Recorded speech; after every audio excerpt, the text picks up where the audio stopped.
오늘 다니엘서 6장 1절에 말씀이 길지만 내용을 이해하시라고 제가 읽어드렸습니다. 사자굴에 던져진 다니엘을 말씀을 드려보려고 합니다. 지난 시간처럼 이게 다니엘 바벨론 이게 치하였습니다. 이 점선이 이게 다 바벨론 나라입니다. 요거 조그만 여기 그 무기토라고 하는 소인데 여기에 여기 있네 예루살렘. 여기에서 다니엘과 세 친구가 유배를 당했어요. 이렇게 여기까지요. 수백 킬로 여기서 남의 나라에 가서 하나님을 열심히 섬겼더니 그 나라의 총리, 국무총리가 된 거예요. 이 큰 강대국의 국무총리가 된 겁니다. 국무총리가 되니까 여기 조그만 유다 나라에 조그만 나라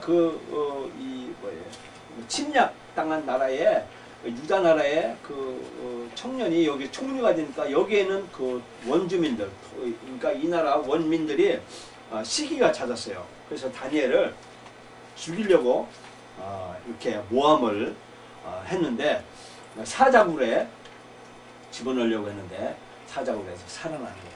대신 모함한 사람들은 사자굴에 던져서 사자밥이 됐다는 말씀입니다. 이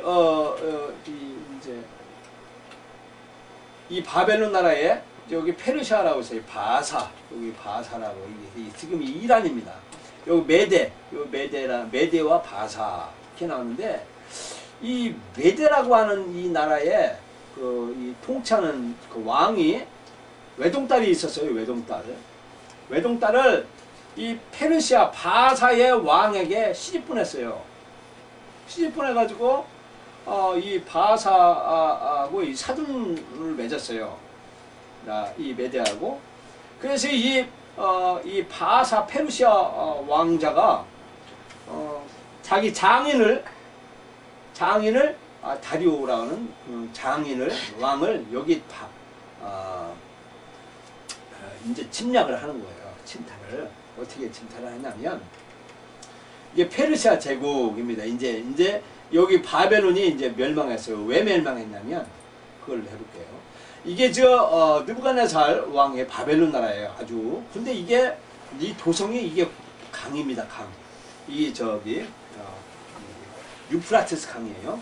근데 이 강 안에 이게 나라를 세웠어요. 근데 이 벨사살 왕이라는 사람이 유다 나라에 그 하나님을 섬긴 그 기명들을 거룩한 성도들을 갖다가 술잔치를 벌인 거예요. 여기서 술잔치를 벌여서 잔치를 벌였는데 하나님의 기명, 하나님의 성물을 갖다가 술 먹고 방탕했다 해가지고 그날 밤에 이 나라를 완전히 아주 정복합니다. 이 벨사살 왕이 강 가운데 여의도처럼 강 가운데 여의도처럼 강 속에 도시를 건설하고 여기에다가 20년 동안 먹어도 먹을 수 있는 식량을 배축해 놓고서 술잔치를 벌인 거예요. 맨날 진탕 여자들 갖다 놓고 막 대신들하고 술 먹고 맨날 그러는 거예요. 그러니까 여기에는 군대 국무 대신 예를 들어 국방부 장관이 다 얽히고 포위된 거예요. 사실은 이 포위됐어요. 이렇게 강 안에 이 도시만 벨사살 왕만.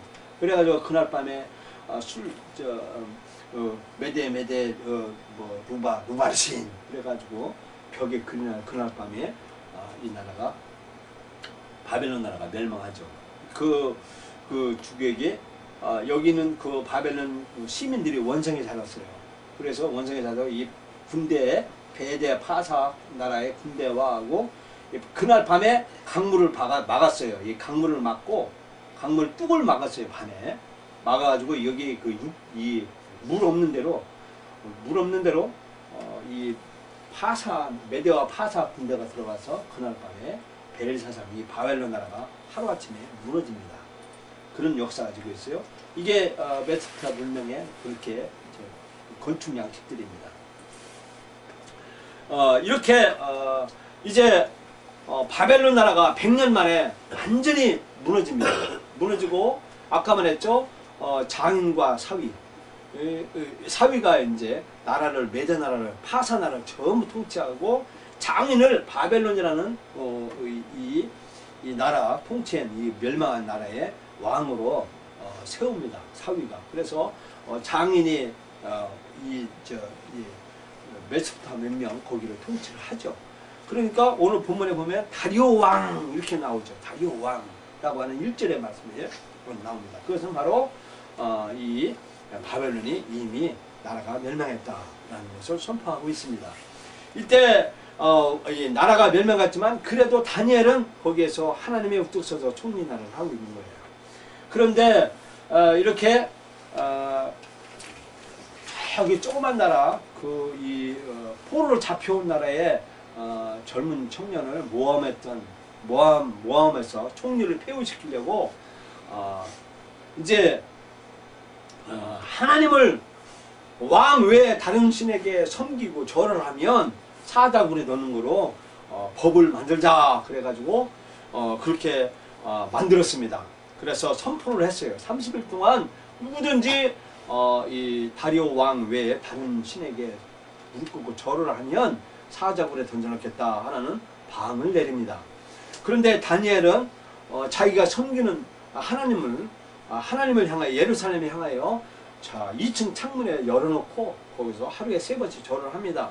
그 모습을 보고 이 모함꾼들이 왕에게 고하해서 법령이기 때문에 왕도 어쩔 수 없는 그 법령이기 때문에 다니엘을 사자굴에 던져놓습니다.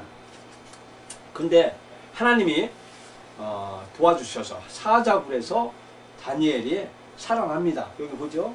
이게 다니엘이고 여기 사자라는 상입니다. 사자상이고 사자굴의 다니엘 그렇습니다.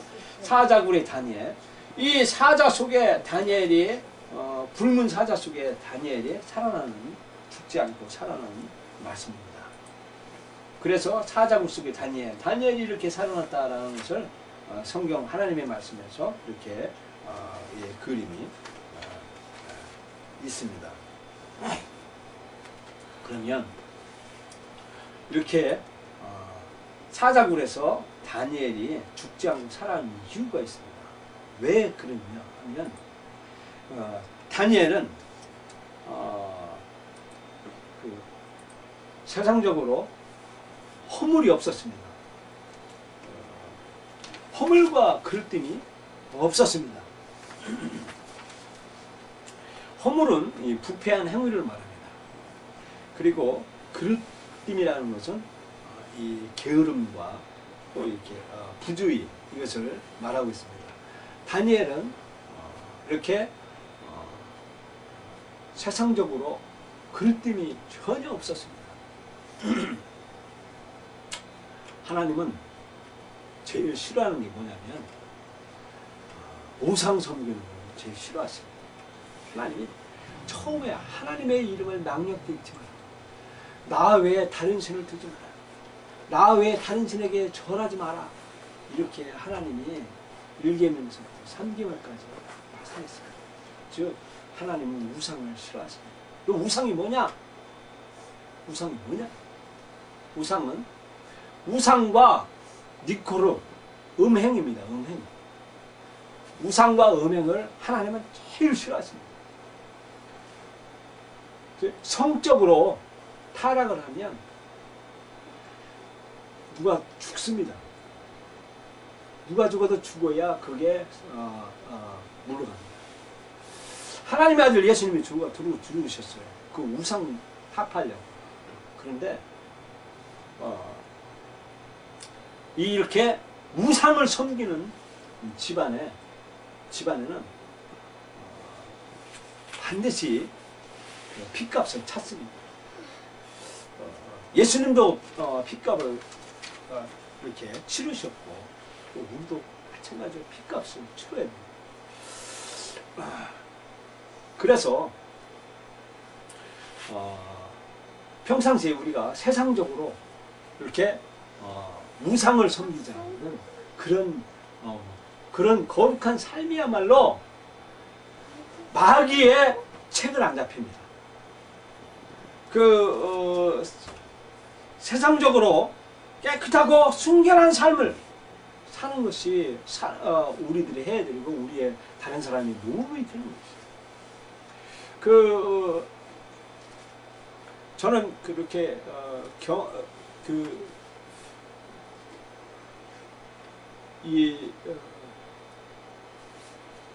도덕적으로 윤리적으로 올바로 살아야만이 자녀가 잘 됩니다. 반드시 이 핏값을 묻기 때문에 세상의 공의가 살아나는 겁니다. 하나님의 공의와 세상의 공의가 반드시 살아나는 것이죠. 그렇기 때문에 이 우상이야말로 가장 우리가 중요시해야 될 우리의 삶의 제일 첫 번째의 이 계명인 것입니다. 그래서 우리는 이 세상에서 아무리 달고 유혹이 우리 주위에 널려 있습니다. 그렇지만 가장 중요한 우상만큼은, 음행만큼은 죄를 범하지 말아야 되는 것입니다. 그게 거룩한 성결이라는 거룩한 우리에게 명제입니다. 사명입니다. 우리 사는 날 동안에, 우리 살아가는 날 동안에 내가 하나님 앞에 우상, 즉 성적인 범죄를 전하지 않는 이것이야말로 가장 하나님이 우리에게 주신 명령입니다. 그래서 우리는 이렇게 다니엘이 거룩한 삶을 살았기 때문에 사자굴에서도 건진다는 것을 말씀해 주고 있습니다. 그래서 청렴 결박하는 것은 중요한 것입니다. 세상적으로도 아무리 가깝다고 해도 가까운 사람한테 자기의 약점을 보이면 안 되는 것입니다. 다니엘의 대적자들은 다니엘을 약점을 자꾸 물고 들어주려고 합법적으로 고소하고 약점을 물고 들어줬은 것입니다. 그러나 공적인 일이나 사적인 일에 신실하고 충성되고 청렴 결박했기 때문에 그는 세상에서 올바른 삶을 살았기 때문에 이 절대 절명의 위급한 상황에서 구중을 만나는 것입니다. 베드로가 이렇게 말하고 있습니다. 너희가 그리스도 이름으로 욕을 받으면 복이 있거니와 너희 중에 누구든지 살인이나 도둑질이나 악행이나 남의 일을 간섭하는 자로 고난을 받지 말라 하고 있습니다. 이렇게 악한 일로 인하여 고난받지 말라는 것입니다.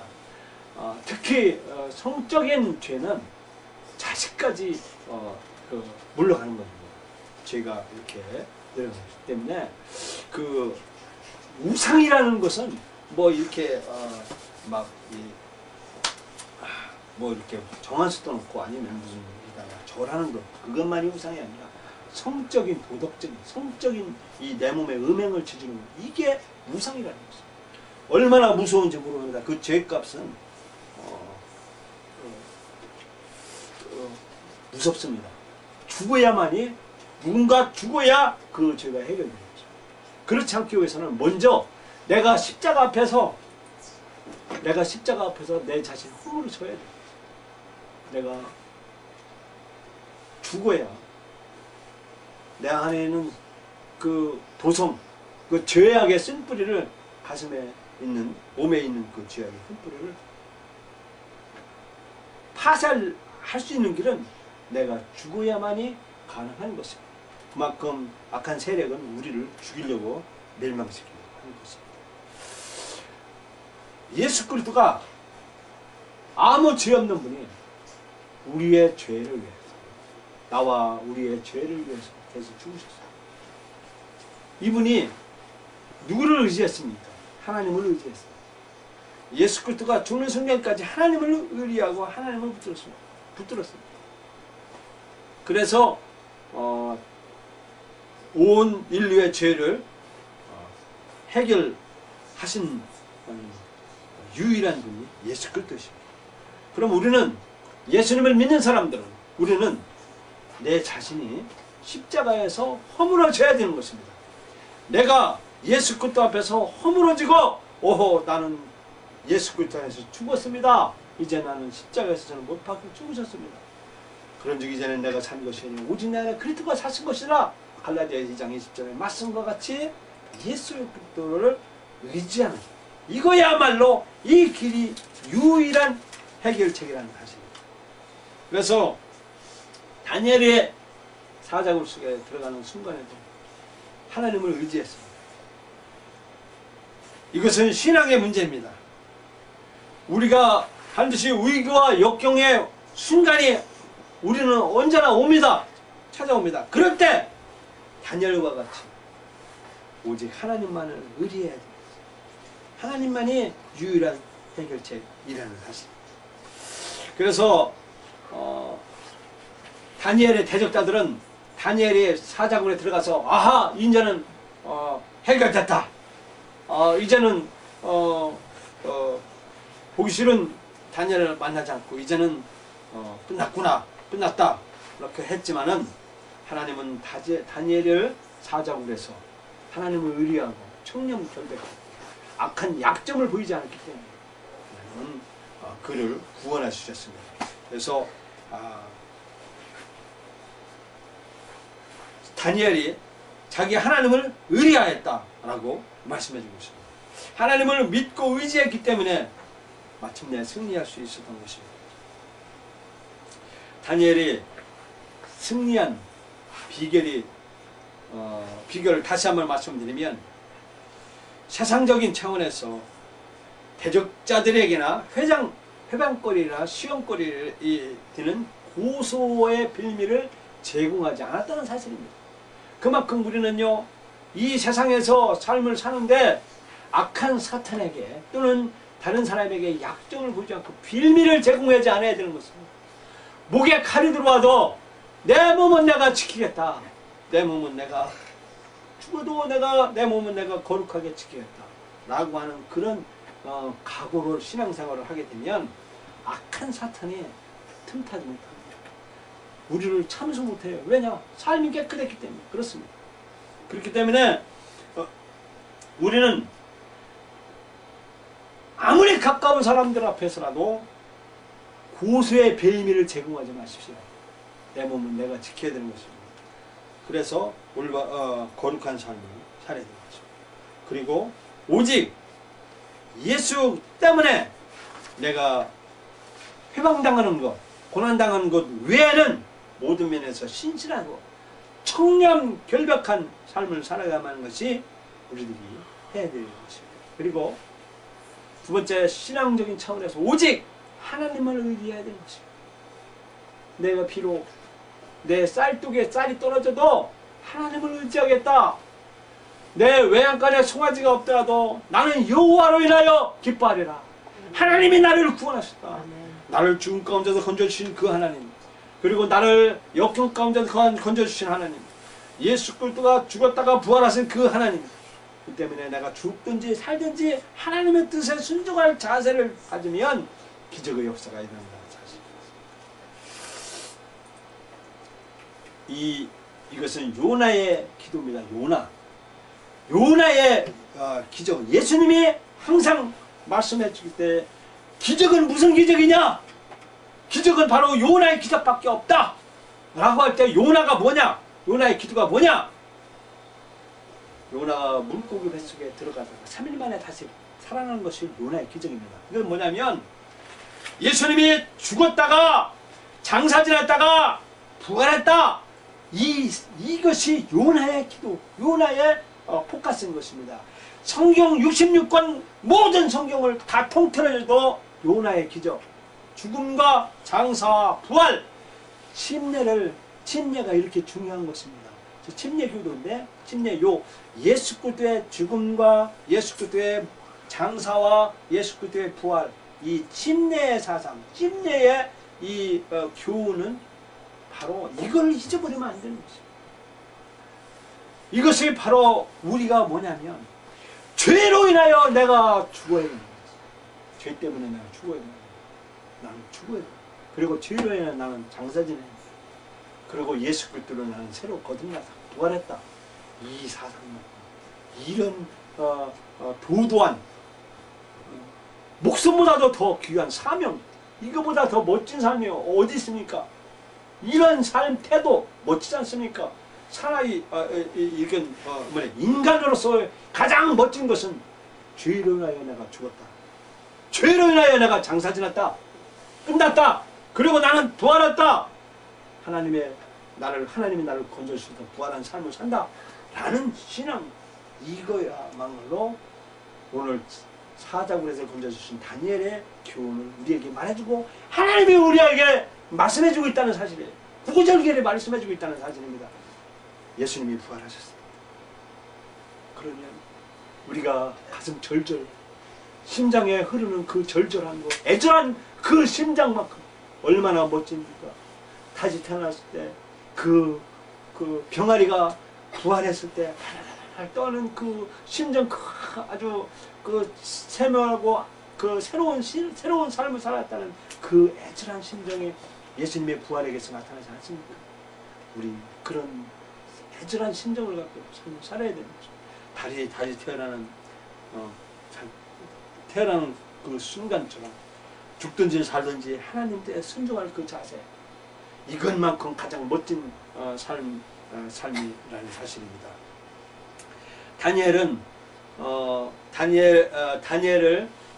다니엘이 형통한 그것을 시기하기 위해서 시기한 다니엘의 그 대적자들이 다니엘을 고소할 틈을 찾았지만 아무런 허물과 그릇됨을 발견하지 못한 그런 다니엘의 삶을 본받아서 오늘날 사탄은 반드시 죄진 사람에게 찾아갑니다. 쓰레기는요, 집에 청소를 안 하면 쥐가 찾아옵니다. 예, 그건 반드시 내 마음에 쓰레기가 있으면 쥐가 찾아옵니다. 이것은 바로 다니엘은 깨끗했기 때문에 이 사단이 참수할 틈을 얻어주었습니다. 우리도 그런 삶을 살아야 되는 것입니다. 그리고 다니엘의 큰 역경과 위기에 처했을 때 다니엘이 의지한 것은 하나님을 의지했습니다. 예수님 때문에 내가 이 세상 삶을 산다. 예수님이 나를 구원했다 라고 하는 것. 예수님이 우리를 구원하시고 예수님이 우리를 행복한 가정을 이끈다는 사실을 말씀해 주고 있습니다. 그래서 사자굴 속에 던져서 건진받은 다니엘, 우리도 하나님을 전적으로 의지하고 그리고 하나님을 의지하고 신앙의 삶을 사는, 하나님을 남편 삶만 살아, 나는 예수님의 신부다, 나의 신랑은 예수님이다 라고 하는 그런 각오와 믿음을 갖고 신앙을 사는 여러분과 저와 되기를 예수님의 이름으로 축원합니다. 아멘.